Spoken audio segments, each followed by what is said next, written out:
Heroes, Chapter 14. The gun is like a tumour on my thigh as I walk through the morning streets against the wind that never dies down.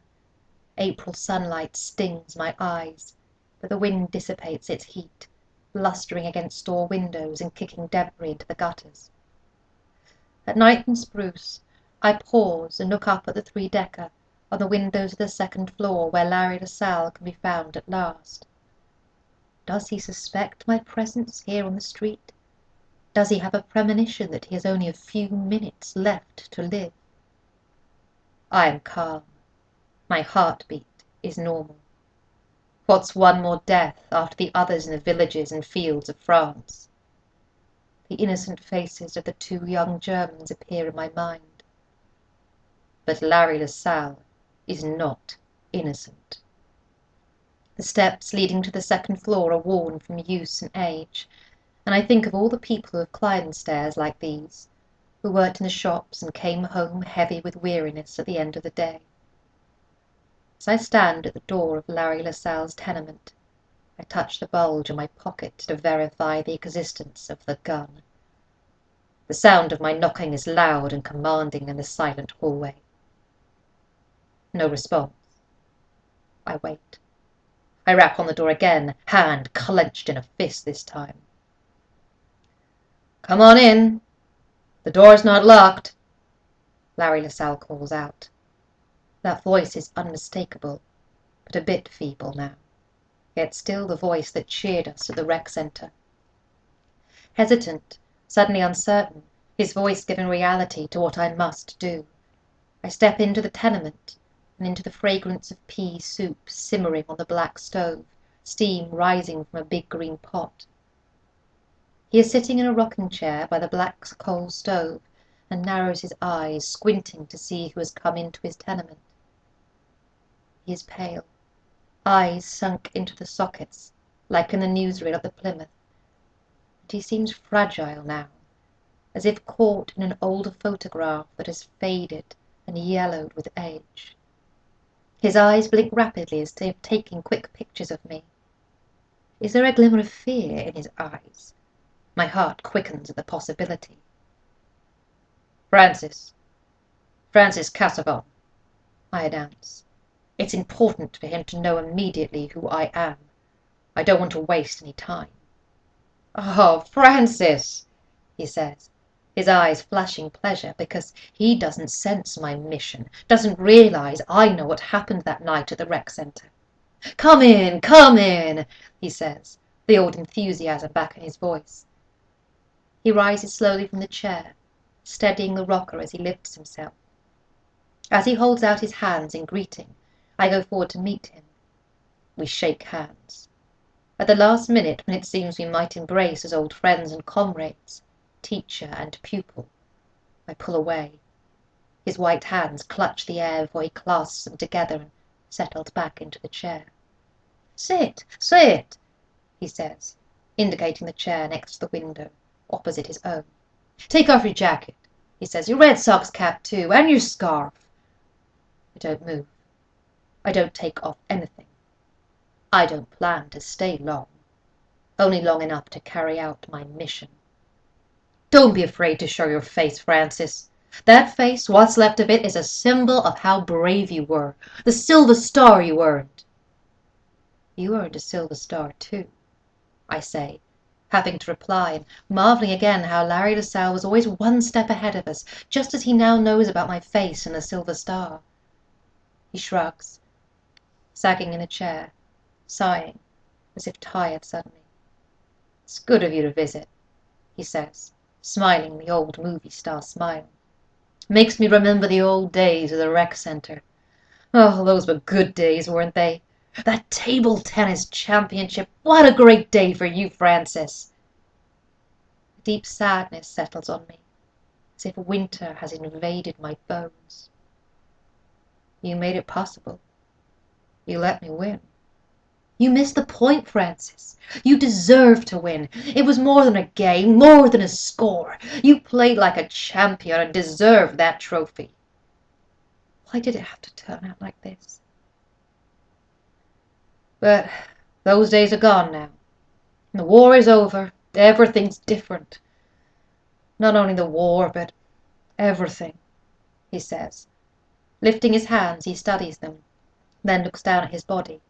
He rubs his thighs. No wounds that you can see, Francis. But I'm worn out. They called it jungle fever at first, but I don't think they really know what it is. Maybe your sin's catching up with you.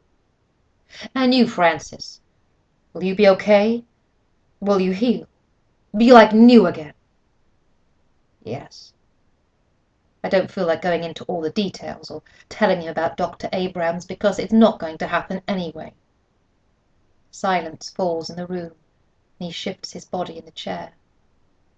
I touch the gun in my pocket and remind me of my mission. How did you get in the army so young? He asks, focusing his eyes on me the way he did in the old days, as if my words were the most important he had ever heard. I tell him about the forged papers. They were taking anybody with a heartbeat those days.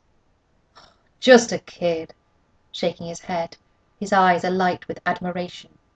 And you became a hero. I'd always wanted to be a hero, like Larry LaSalle and all the others, but it had been a fake all along. And now I'm tired of the deception and have to rid myself of the fakery. I look away from him, out of the window at the sun-splashed street. I'm not a hero, I tell him. Of course you are. I heard about you, read the stories in the newspapers. Know why I went to war? Why does anybody go to war, Francis? I went to war because I wanted to die. Lowering my voice as if in the confessional with Father Balthazar. I was too much of a coward to kill myself. In the war, in a battle, I figured it'd be easy to get killed, and I wouldn't be disgracing my father and mother's name. I looked for chances to die, and instead killed others, and 2 of them kids like me. You saved your platoon. You fell on that grenade. When I fell on that grenade, I wasn't trying to save those GIs. I saw my chance to end it all in a second. But a freak accident happened. My face got blown off and I didn't die. His voice is a whisper. Why did you want to die, Francis? Don't you know? Stunned by his question, then realizing again that he hadn't seen me that night. Nicole Reynard! His mouth drops open and he flinches as if reeling from an unexpected blow. I stayed behind that night.